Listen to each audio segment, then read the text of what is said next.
Assalamualaikum warahmatullahi wabarakatuh.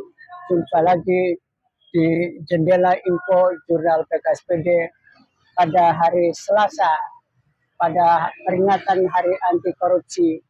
Dan PKSPD baru saja melaporkan dugaan kasus korupsi di tubuh PDAM Indramayu, ditemani oleh jurnalis senior dari Demokratis.co.id, Bang Tarigan, dan kami berdua berada di lokasi atau di luar pagar gedung Kejaksaan Negeri Indramayu, dan tepat pada hari anti korupsi kami melaporkan dugaan perkorupsian di tubuh PDAM yang jumlahnya atau menelan anggaran proyek yang fantastis.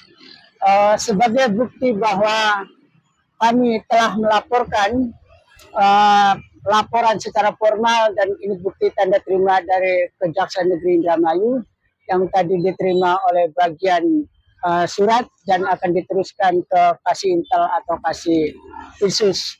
Untuk itu saya akan mulai perbincangan dengan teman saya sebagai jurnalis bahwa pada hari ini laporan kami tertulis senilai 39.682.381.531 rupiah. Nah, proyek ini dikerjakan pada tahun 2025 pada era PLT Dirut PDAM yang diangkat sekitar 30 Maret ya. Kemudian proyek ini diperkirakan atau diduga pengkondisiannya berdasarkan data-data yang kami miliki pada bulan Juli, dan atas dasar itulah PKSPD kemudian mencoba melaporkan ini salah satu dugaan pengkondisiannya, dan kemudian juga siapa yang bakal dijadikan pemenang dalam pelaksanaan proyek itu. Ada 7 item dari yang kami laporkan yang diduga tidak hanya markup, tapi kemudian juga jual beli atau transaksi proyek yang ada di PDAM Indramayu. Dan 7 item itu saya sebut, satu adalah bahan kimia, anggarannya cukup fantastis, kurang lebih 26 miliar 446 juta sekian. Kemudian klasifikasi kedua, pemompaan dengan menelan anggaran 1,584 miliar. Kemudian alat ukur menelan anggaran 3,145 miliar. Rangkaian sambungan menelan 1,30 miliar. Perpipaan menelan 2,524 miliar. Pipa 77 miliar.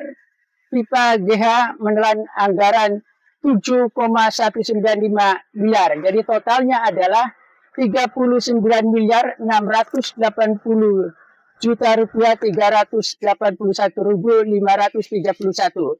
Nah, itulah yang kami berikan laporan secara tertulis kepada Kejaksaan Negeri Indramayu, dan berarti Kejaksaan Negeri Indramayu pada tahun 2025 mengemban PR untuk menuntaskan kasus perkorupsian atau dugaan perkorupsian di Indramayu. Pertama, soal kasus di PDAM Nurpan SE dengan dugaan korupsi dana senyap atau kemudian TPPU. Kemudian kemarin terjadi penggeledahan pada 4 Desember di gedung Dinas Pendidikan sehubungan dengan dugaan kasus perkorupsian dana PKBM dan BOS. Dan PR ketiga yang kemudian kami minta kejaksaan untuk merespon dengan baik di hari anti korupsi yang kami laporkan itu adalah kasus dugaan perkorupsian markup dan jual beli proyek pada era PLT Dirut PDAM di tangan Jojo Sitarjo. Dan itulah yang kita bisa berikan kepada publik, dan kita akan diskusikan dengan salah satu wartawan senior dari Demokratis.co.id. Silakan, Pak. Oke. Assalamualaikum warahmatullahi wabarakatuh. Selamat siang, guys. Salam Hari Anti Korupsi. Jadi, saya sebagai pihak media demokratis.co.id mendukung langkah atau upaya PKSPD dalam rangka menyikapi kasus korupsi yang terjadi di PDAM TDA Indramayu.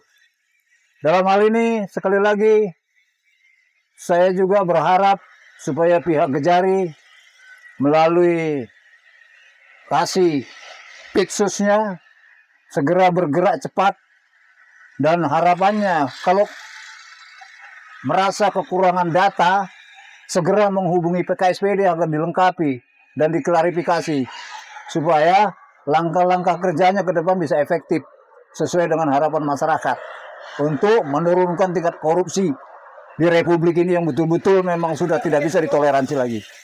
Demikian kami bisa sampaikan, SKU Demokratis tetap mendukung upaya PKSPD dalam rangka memberantas korupsi yang ada di Kabupaten Indramayu, Jawa Barat. Ada yang mau disampaikan kepada publik dan teman-teman wartawan? Untuk rekan-rekan wartawan untuk melakukan pengawalan kasus. Iya, terutama untuk kasus ini, ya sediakan atau luangkanlah waktunya untuk kita kawal bersama. Terutama ini janji dari teman media Inti Jaya nih. Ini janjinya datang tapi ternyata nggak datang, mungkin atau ada halangan. Dan kemudian saya harap data-data laporan yang disampaikan PKSPD ke Kejari Indramayu Jawa Barat tadi saya saksikan serah terimanya, agar data tersebut memang bisa dipertanggungjawabkan secara hukum supaya semuanya bisa clear. Dan saya siap untuk dipanggil sebagai saksi oleh pihak Kejari apabila di kemudian hari ada yang perlu yang saya saksikan. Buat publik dan Bupati apa yang mau disampaikan? Waduh, Pak Bupati, ini kita udah Bupati dulu, Bupati anak jenderal, sekarang Bupati artis. Sama saja. Tolonglah Pak Bupati ini, coba tolong diminimalisir, diminimalisir ini kasus korupsi ini. Jadi tolong PDAM itu jangan jadikan lahan politis, praktis lagi Pak Bupati. Ini mah sekedar himbauan, terlepas dari salah benarnya, gitu aja. Oke, terima kasih Bang. Catatan terakhir dari PKSPD buat Bupati, kasus perkorupsian ini terus tumbuh di tubuh PDAM semenjak, setahu saya yang saya bongkar, sejak zaman Dirut Dedi Sudrajat, kemudian beralih 99, yang kemudian diponis 2 tahun, kemudian Dirut baru di tangan Suyanto sudah jadi tersangka, kemudian SP3-nya terbit bodong yang dikenal dengan black reckoning. Kemudian dugaan korupsi pun terus tumbuh subur di masa era Dirut Tatang Sutardi. Kemudian baru PLT 6 bulan, dugaan korupsi juga sudah tumbuh subur. Dan yang terakhir juga di Dirut PDAM yang baru dilantik, baru subur jagung, Burpan SNSI juga terjadi dugaan korupsi atau dugaan TPPU dengan aliran dana senyap ke PT BRS. Untuk itu senilai 2 miliar. Untuk itu Bupati seharusnya sebagai mandat amanat yang diberikan kepada rakyat sebagai pemegang saham, Bupati sebagai KPM, hendaknya segera mencari tim audit dari kantor akuntan publik yang benar-benar independen atau meminta BPK atau BPKP untuk melakukan audit sejak era Suyanto sampai dengan hari ini, sehingga dana-dana yang dikorupsi atau dana-dana yang bocor bisa kembali ke PDAM. Dan catatan penting itu sekali lagi bahwa kalau Bupati berdiam diri, maka ada kecurigaan bahwa Bupati berada dalam pusaran untuk tidak membereskan PDAM yang punya hak monopoli untuk menjual air dan sangat ketergantungan masyarakat Indramayu terhadap sedikit lagi tambah. Silakan. Kemudian ada sosialisasi yang di medsos baru-baru ini itu terjadi perekrutan dewas yang katanya melalui seleksi terbuka alias open bidding. Dan itu maksudnya jangan untuk ngakal-ngakali yang istilahnya manajemen talenta. Mohon coba unsur KKN-nya betul-betul dihapus dan betul-betul open bidding itu diberlakukan memang sesuai tupoksinya agar tujuan kita melakukan open bidding itu tepat sasaran, mendapatkan dewas yang independen dan berintegritas. Terima kasih. Wassalamualaikum warahmatullahi wabarakatuh. Oke, saya catatan terakhir, jadi kita akan tutup dengan salam yang terakhir bahwa KKSPD menyajikan alat bukti permulaan atau bukti petunjuk, misalnya dugaan saat pengkondisian pemenangan proyek, ada 2 lembar dan ada juga fotonya, kemudian juga lengkap dengan jamnya, kemudian ada data proyek yang senilai 39 miliar lebih itu. Jadi itulah catatan terakhir. Semoga Kejaksaan Negeri Indramayu pada hari anti korupsi yang PKSPD laporkan bisa berjalan dengan baik, bisa kemudian memberi kepastian hukum. Sekali lagi, wassalamualaikum warahmatullahi wabarakatuh.